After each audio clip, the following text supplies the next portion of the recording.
मैं राजेश कुमार साहू आप सभी को आपके YouTube channel Sharda coaching centre में स्वागत करता हूं। माय डियर, आज मैं आप लोगों के लिए लेकर आया हूं एक नया टॉपिक का नाम है टेंस। माय डियर, जैसे आप सभी जानते हैं कि टेंस का मतलब होता है काल और काल का मतलब होता है समय। लेकिन मैं आज आप लोगों को बताने वाला हूं कि टाइम और टेंस में क्या अंतर है, दोनों का कंसेप्ट अलग अलग है। तो अगर आप सभी को अगर टेंस आता है बहुत अच्छी बात है, और अगर नहीं आता है तो यह वीडियो आपके लिए ही है। इसे बिना भगाए बिना स्किप किए इस वीडियो को पूरा देखें और केयरफुली इसे समझने की कोशिश कीजिए। माय डियर, जैसे मैंने बताया concept of tense and time. Tense और टाइम का जो कंसेप्ट है वो अलग अलग होता है। टाइम क्या होता है, एक नेचुरल कंसेप्ट है, जबकि टेंस एक ग्रामेटिकल कंसेप्ट है। आप बहुत बार ऐसे भी वाक्य आपको देखने को मिला होगा जिसका सेंटेंस यह पता चलता है कि आने वाले समय में काम होने वाला है, यानी फ्यूचर टाइम में काम होने वाला है, लेकिन जब उसे हम लिखते हैं तो किस में लिखते हैं, प्रेजेंट टेंस में। जैसे यहाँ पर लिखा हुआ सी इज कमिंग टुमारो, यानी वो कल आ रहा है। तो कल आ रहा है यानी आने वाले समय में, यानी फ्यूचर में आएगा, आया नहीं है। लेकिन जब हम लिखते हैं तो देखिए यहाँ पर क्या का प्रयोग किया हुआ है, इज का प्रयोग किया हुआ है और वर्ब में आईएनजी लगा हुआ है। इसका मतलब क्या हुआ, टुमारो जो है, टुमारो फ्यूचर को इंडिकेट करता है, टुमारो जो है फ्यूचर टाइम को बताता रिप्रेजेंट करता है। लेकिन यहाँ पर जब लिखने के समय में हमने क्या लिखा, प्रेजेंट टेंस का प्रयोग किया। ठीक उसी प्रकार example number 2, Sita is going to Kolkata tomorrow. यहाँ पे देखिए टुमारो जो है फ्यूचर टाइम को रिप्रेजेंट करता है, लेकिन जब हम टेंस के तौर पर जब इसे लिखते हैं तो यहाँ पर वर्ब आईएनजी इज लगा हुआ है, हेल्पिंग वर्ब, और यहाँ पर वर्ब में आईएनजी लगा हुआ है, यानी प्रेजेंट टेंस में प्रयोग किया। तो इससे यह पता चलता है कि टाइम और टेंस दोनों का कंसेप्ट अलग अलग होता है। अब आपके मन में आया होगा कि टेंस किसे कहते हैं, टेंस क्या है। Tense is that form of a verb which shows not only the time of an action. Tense यानी काल क्रिया का वह रूप है जो न सिर्फ समय में किए गए कार्य को बताता है, but also the state of an action or event.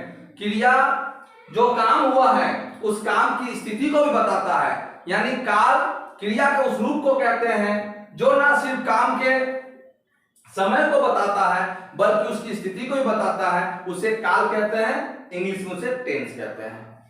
My dear, अब आपके मन में आया होगा टेंस के कितने प्रकार होते हैं, टेंस के कितने भेद होते हैं। तो देखिए यहाँ पर दिया हुआ है काइंड्स ऑफ टेंस। नंबर 1 में क्या दिया हुआ है, प्रेजेंट टेंस। नंबर 2 में क्या दिया हुआ है, पास्ट टेंस। और नंबर 3 में दिया हुआ है फ्यूचर टेंस।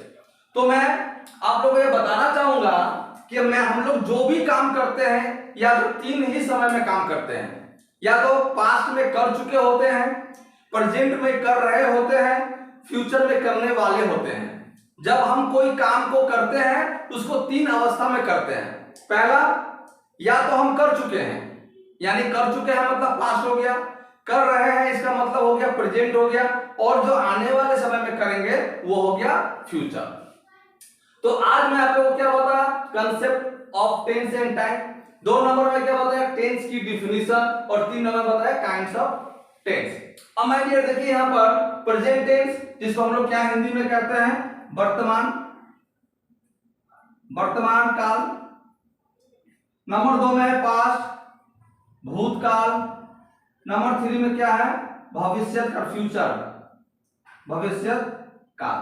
अब आप लोगों को मैं बताऊंगा कि प्रेजेंट टेंस के भी 4 प्रकार होता है, पास्ट टेंस के भी 4 प्रकार होता है, और फ्यूचर टेंस भी 4 प्रकार के होते हैं, यानी 4 यानी तीनों मिला के 12, टोटल 12 टेंस होता है। अब मैं प्रत्येक टेंस का एक एक करके मैं आपके सामने एक्सप्लेन करूंगा, इसलिए तब तक इसे आप लोग नोट डाउन कीजिए। तो माय डियर, मैंने इसके पहले बताया था कि प्रेजेंट टेंस का 4 प्रकार होता है, पास्ट टेंस का 4 प्रकार एवं फ्यूचर का 4 प्रकार होता है। टोटल 12 प्रकार के टेंस हम लोग सीखेंगे, जिसमें से पहला टेंस है प्रेजेंट इंडेफिनिट टेंस। तो हम कैसे पहचानेंगे कि प्रेजेंट इंडेफिनिट टेंस है, मैंने उसके पहले बताया हूं कि प्रेजेंट इंडेफिनिट टेंस को पहचानने का 2 तरीका मैं बताऊंगा। एक अगर हिंदी में अगर वाक्य लिखा हुआ हो तो कैसे पहचानेंगे प्रेजेंट इंडेफिनिट टेंस है, और अगर इंग्लिश में लिखा हो तो कैसे पहचानेंगे। तो नंबर 1 देख लीजिए, पहचान क्या है। जिस हिंदी क्रिया के अंत में ता ते ती के साथ है हो हूं लगा रहे ऐसे वाक्य को प्रेजेंट इंडेफिनिट टेंस कहते हैं। क्या मैंने बताया, जिस हिंदी क्रिया के अंत में, हिंदी क्रिया जैसे देखिए लिखना, पढ़ना, खाना, रोना, हंसना, जिस शब्द के अंत में ना लगा हुआ हो आप समझ लीजिए वही आपका क्रिया है। ऐसा शायद कोई वाक्य शब्द हो जिसमें ना लगा हो और क्रिया नहीं है, मुझे तो लगता है ऐसा कोई भी शब्द नहीं है जो जिसमें ना लगा हो और वह क्रिया ना हो। हर क्रिया में ना लगा हुआ होता है। देखिए मैं पत्र लिखता हूं, लिखना क्या है, क्रिया है, लिखना क्या है, क्रिया है। अब यहां क्रिया में देखिए क्या है, ता, हिंदी क्रिया, मैंने क्या बताया है, हिंदी क्रिया, इंग्लिश वर्ब नहीं बताया मैंने, हिंदी क्रिया। यानी जब हम हिंदी में एक सेंटेंस को जब हम लोग पढ़ते हैं कि हिंदी में लिखा हुआ वाक्य को जब हम लोग पढ़ते हैं तो उसमें देखिएगा कि क्रिया के अंत में ता हो और ता के साथ चाहे है हो हूं कुछ भी लगा हुआ हो, ऐसे वाक्य को हम प्रेजेंट इंडेफिनिट टेंस कहते हैं माय डियर। 2 नंबर देखिए, वह पत्र लिखता है, यहां भी ता के साथ है लगा हुआ है। यानी पहचानने का क्या तरीका है कि वर्ब के अंत में, हिंदी क्रिया के अंत में करता है, ता के साथ है हो हूं लगा हुआ हो, ऐसे वाक्य को हम क्या कहते हैं, प्रेजेंट इंडेफिनिट टेंस कहते हैं। अब आ जाइए प्रेजेंट इंडेफिनिट टेंस के बाद एक मैंने यहां पर नोट्स लिख कर दिया है, जो आप जब ट्रांसलेशन बनाएंगे प्रेजेंट टेंस को तो उसको ध्यान में रखना है कि थर्ड पर्सन सिंगुलर नंबर, क्या मैंने बताया, थर्ड पर्सन सिंगुलर नंबर। आप सब जानते होंगे नंबर 2 प्रकार का होता है, सिंगुलर और प्लूरल। पर्सन 3 प्रकार के होते हैं, पर्सन 3 प्रकार के होते हैं, first person, second person and third person. मैं एकदम संक्षिप्त में आप लोगों को बता दूं कि पर्सन किसे कहते हैं, पर्सन को कैसे समझेंगे। पर्सन, फर्स्ट पर्सन, बोलने वाला, मैं बोल रहा हूं, मैं फर्स्ट पर्सन हो गया। आप सुन रहे हो, आप सेकंड पर्सन हो गया, यानी बोलने वाला फर्स्ट पर्सन, सुनने वाला सेकंड पर्सन, और जिसके बारे में कहा जा रहा है, कोई तीसरा आदमी के बारे में कहा जा रहा है, वो थर्ड पर्सन। फॉर एग्जाम्पल मैंने कहा राम पत्र लिखता है, मैंने क्या कहा, राम पत्र लिखता है। मैं कहा, कहने वाला मैं हूं, मैं हो गया फर्स्ट पर्सन। सुनने वाला आप हो गए सेकंड पर्सन, और किसके बारे में मैंने कहा, थर्ड पर्सन। किसके बारे में, राम के बारे में, तो राम क्या हो गया, थर्ड पर्सन। यानी कहने वाला, बोलने वाला फर्स्ट पर्सन, सुनने वाला सेकंड पर्सन, और जिसके बारे में कहा जाए वो थर्ड पर्सन। इसीलिए यहां पर देखिए मैंने फर्स्ट पर्सन सिंगुलर नंबर आई, प्लूरल में वी हो जाता है, सेकंड पर्सन सिंगुलर में यू, प्लूरल में यू हो जाता है, थर्ड पर्सन में ही सी इट, और सिंगुलर नाउन और प्लूरल में क्या हो जाता है, दे हो जाता है। आपको इस बात को ध्यान में रखना है कि थर्ड पर्सन कौन कौन है, ही है, सी है, इट और सिंगुलर नाउन। अब हम लोग क्या करेंगे, इनमें, इसमें, ये जो है इसमें हम क्या करेंगे, हम जब ट्रांसलेशन बनाएंगे प्रेजेंट इंडेफिनिट टेंस का तो इस सब्जेक्ट में हम वर्ब में एस या एस को लगाते हैं। किस में लगाएंगे,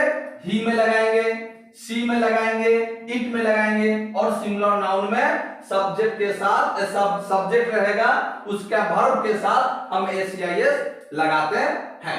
तो मैं आशा करता हूं कि आपको मैंने ये वाला भी समझा पाया हूं।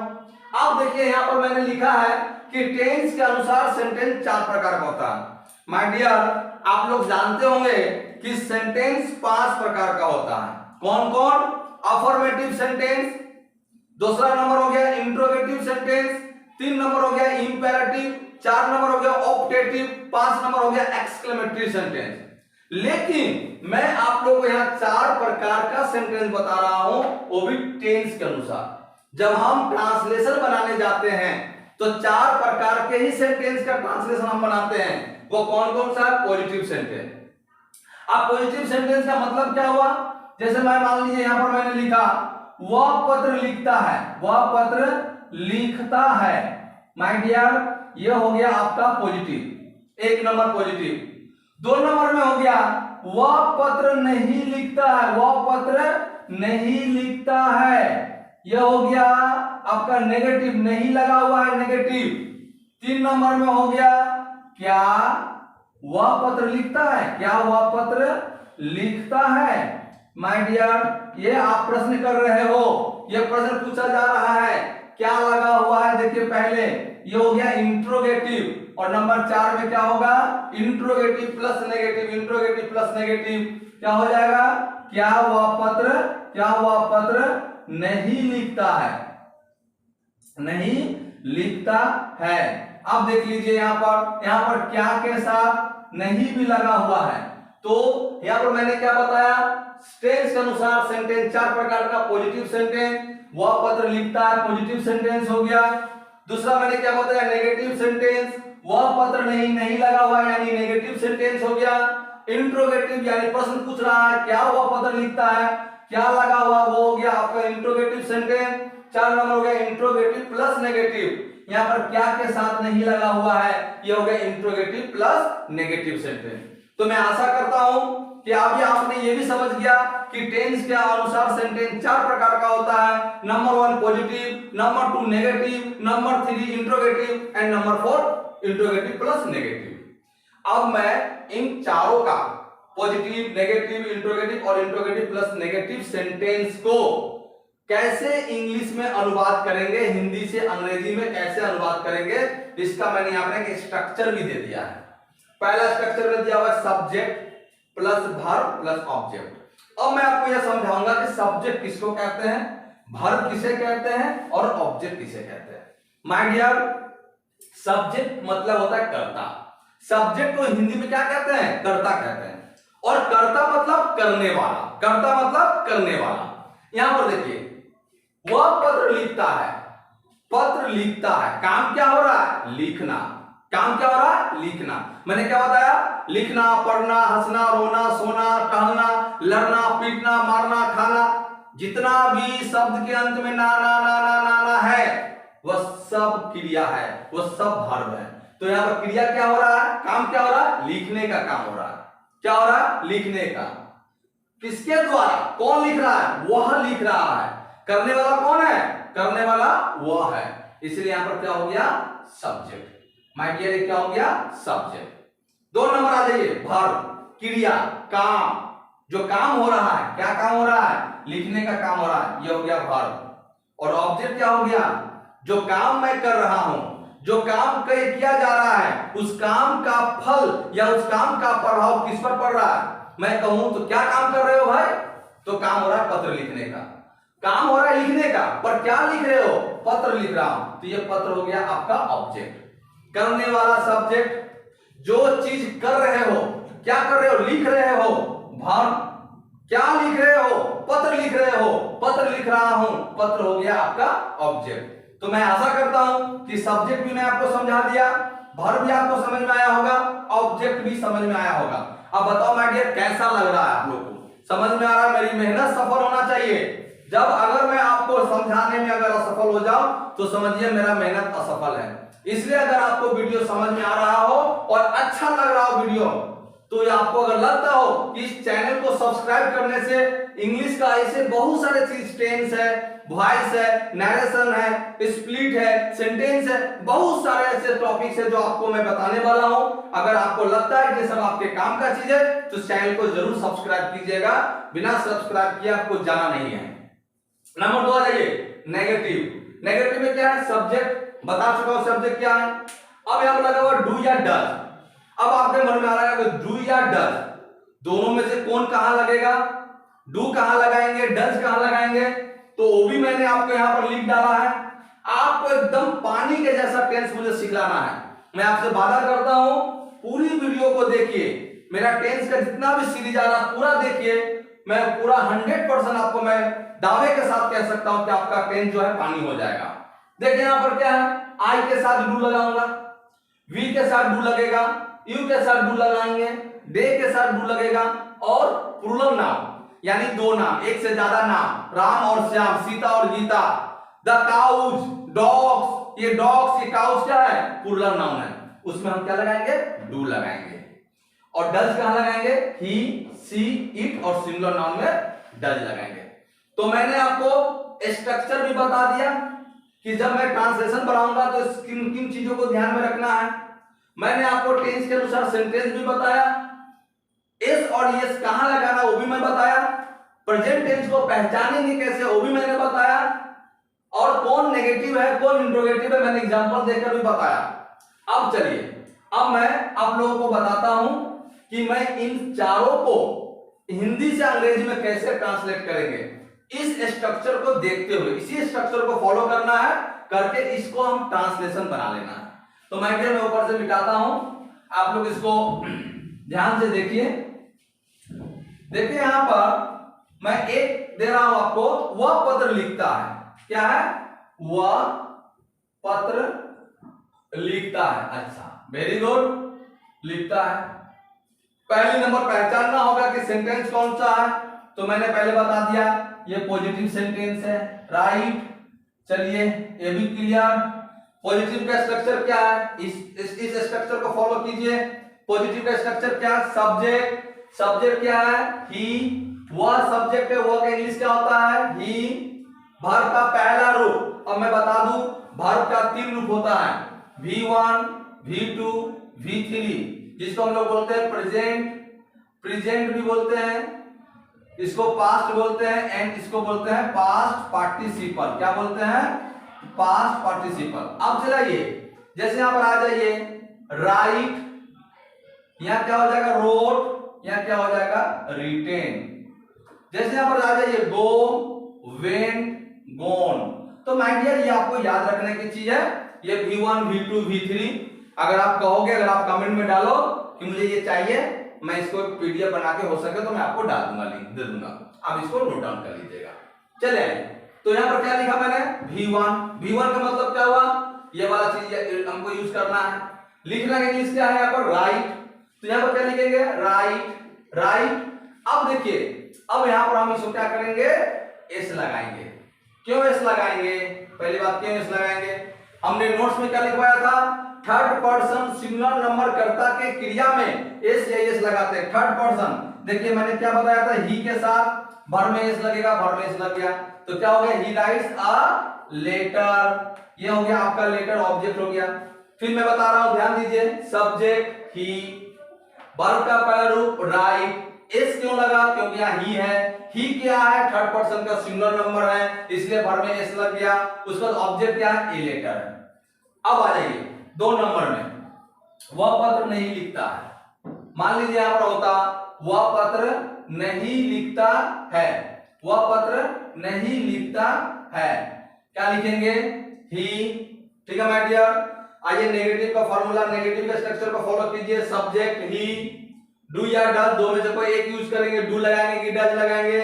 तो माय डियर डज लगेगा। क्यों? क्योंकि यहां पर देखिए ही है, ही के साथ डज लगेगा, तो यहां पर हमने डज लगा दिया, he does.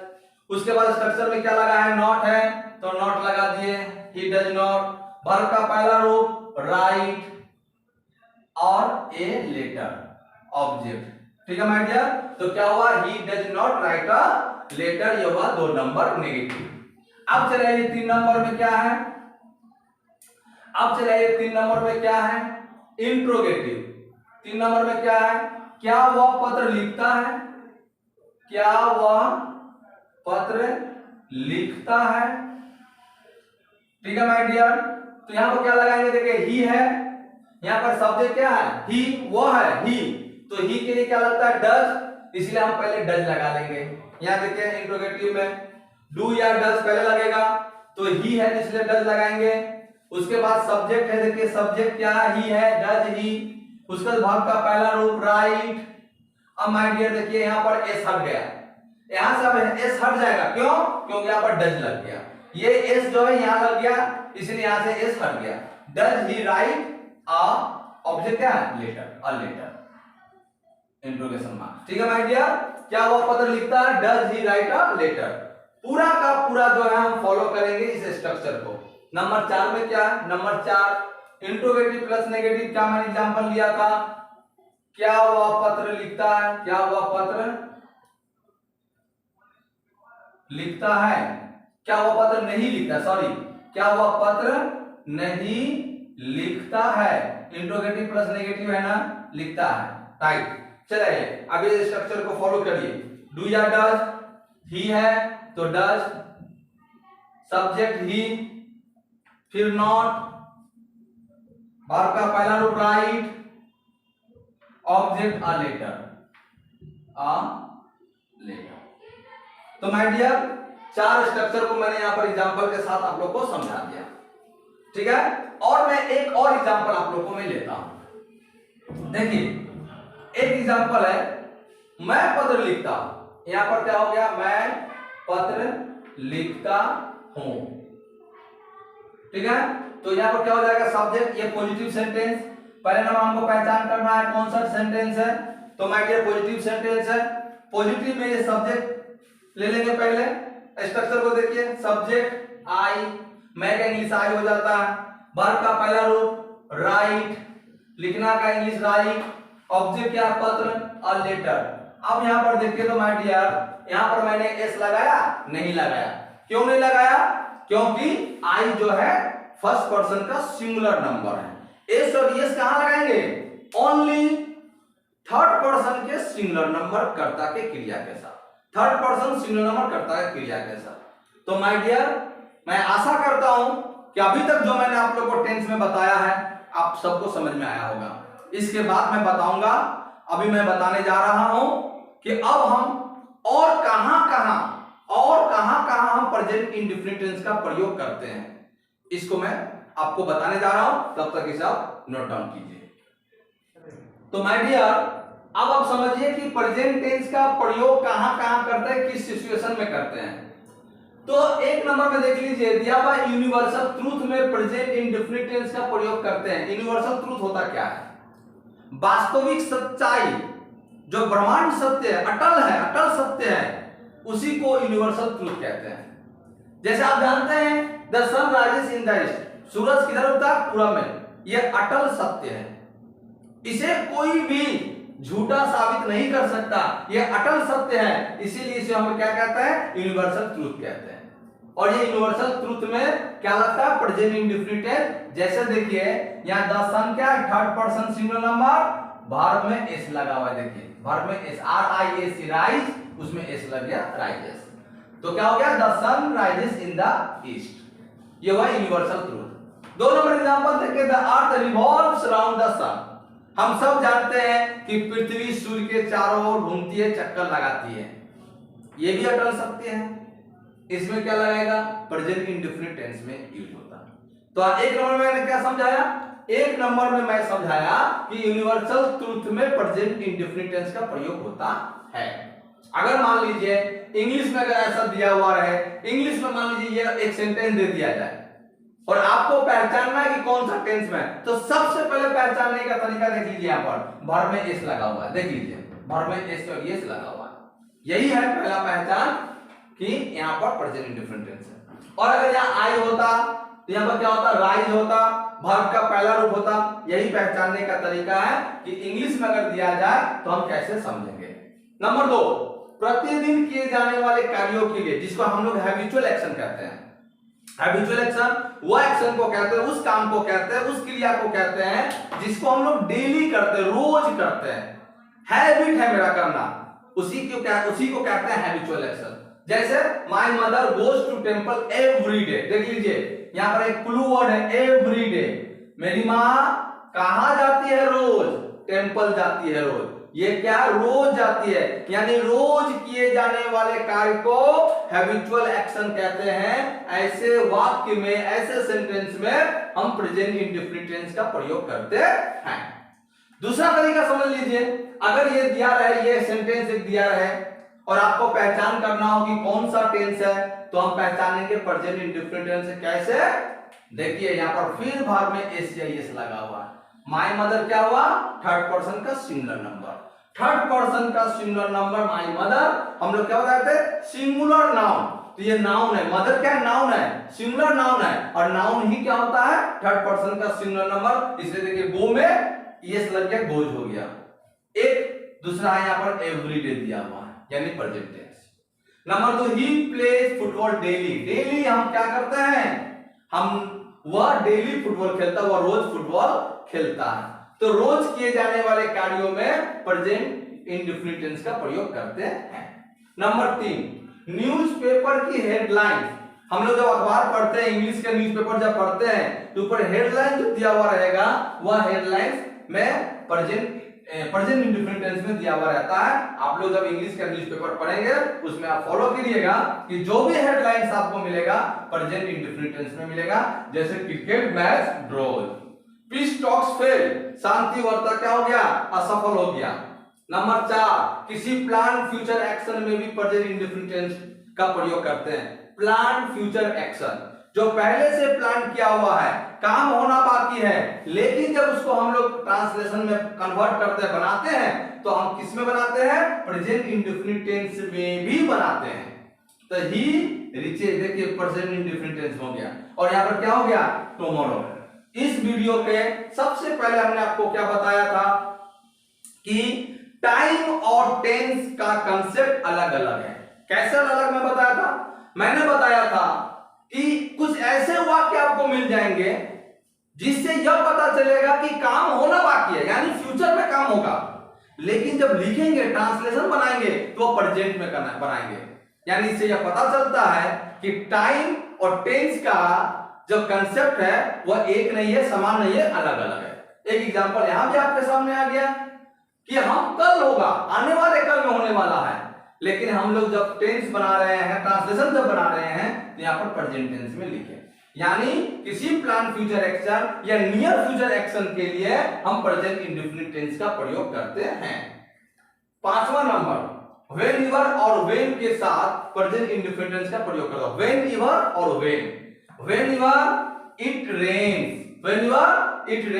The roof leaks, जब भी बारिश होती है छत क्या होता है, टपकता है। ये हो गया प्रेजेंट इंडेफिनिट टेंस। 2 नंबर पे क्या है, व्हेन, उसके बाद देखिए he comes, present tense, he comes here, he brings fruit, जब वह आता है वह क्या लेकर आता है, फल लेकर आता है। तो माय डियर, मैंने एक तरीका बताया था पहले कि जिस हिंदी क्रियागण में ताते ती के साथ है होम लगा रहा है, ऐसे वाक्य को प्रेजेंट इंडेफिनिट टेंस कहते हैं। दूसरा तरीका मैं यह बताया कि यूनिवर्सल ट्रुथ में प्रेजेंट इंडेफिनिट टेंस का प्रयोग करते हैं, रोज किए जाने वाले कार्य में प्रेजेंट इंडेफिनिट टेंस का प्रयोग करते हैं, न्यूज़पेपर के हेडलाइंस में प्रेजेंट इंडेफिनिट टेंस का प्रयोग करते हैं, किसी प्लान फ्यूचर एक्शन के लिए हम प्रेजेंट इंडेफिनिट टेंस का प्रयोग करते हैं, व्हेन एवर और व्हेन के साथ भी हम प्रेजेंट इंडेफिनिट टेंस का प्रयोग करते हैं। और एक मजे का चीज अभी बताने वाला हूं, एक शब्द को पकड़कर एक शब्द से कैसे पता करेंगे कि प्रेजेंट इंडेफिनिट टेंस है, इसमें अभी बताने वाला हूं, तब तक आप इसे नोट डाउन कीजिए। तो माय डियर स्टूडेंट्स, मैंने इसके पहले में बताया था कि प्रेजेंट इंडेफिनिट टेंस को कैसे पहचानेंगे। प्रेजेंट इंडेफिनिट टेंस का सेंटेंस जो है, टेंस के अनुसार सेंटेंस कितने प्रकार का होते हैं, प्रत्येक का स्ट्रक्चर में बताया था, एवं और भी बताया था कि और क्या क्या चीज प्रेजेंट इंडेफिनिट टेंस में यूज होता है। साथ ही साथ मैंने यह भी बताया था कि एक ऐसा वर्ड जिसको देखकर मैं पहचान जाऊं कि प्रेजेंट इंडेफिनिट टेंस है, उसे हम क्लू वर्ड कहते हैं। तो देखो यहां क्लू वर्ड में मैंने क्या लिखा, always, never, occasionally, often, sometimes, usually, every week, on Sundays, twice a year, every year, etcetera. ये कुछ ऐसे वर्ड है जो सेंटेंस के बीच में अगर रहे, सेंटेंस में रहे, तो मैं समझ जाऊंगा कि ये प्रेजेंट इंडेफिनिट टेंस है। जैसे देखिए मैंने एग्जांपल में दिया है, she always speaks the truth. देखिए ये ऑलवेज क्या है, ये ऑलवेज जो है ये क्लू वर्ड है। ये ऑलवेज को देखकर एवं वर्ब का थर्ड फॉर्म, देखिए वर्ब में क्या लगा हुआ है, एस लगा हुआ है। सी क्या है, सी थर्ड पर्सन का सिंगुलर नंबर है, तो ये क्या हो गया, कौन सा सेंटेंस हो गया। या अगर मैं कहूं कि टेंस कौन सा है, टेंस कौन सा है, तो ये हो गया प्रेजेंट इंडेफिनिट टेंस। ठीक है माय डियर। दूसरा नंबर देखिए नेवर, यहां भी मैंने दिया नेवर, तो ये नेवर है और वर्ब में एस लगा हुआ है, यानी प्रेजेंट इंडेफिनिट टेंस है। यहां देखिए ओकेजनली, यहां देखिए समटाइम्स, यहां ऑफन, और यहां पर दिया हुआ है on Sundays, on Mondays, on Tuesdays. तो ऐसे शब्दों को देखकर हम ये पहचान जाएंगे कि ये प्रेजेंट इंडेफिनिट टेंस है।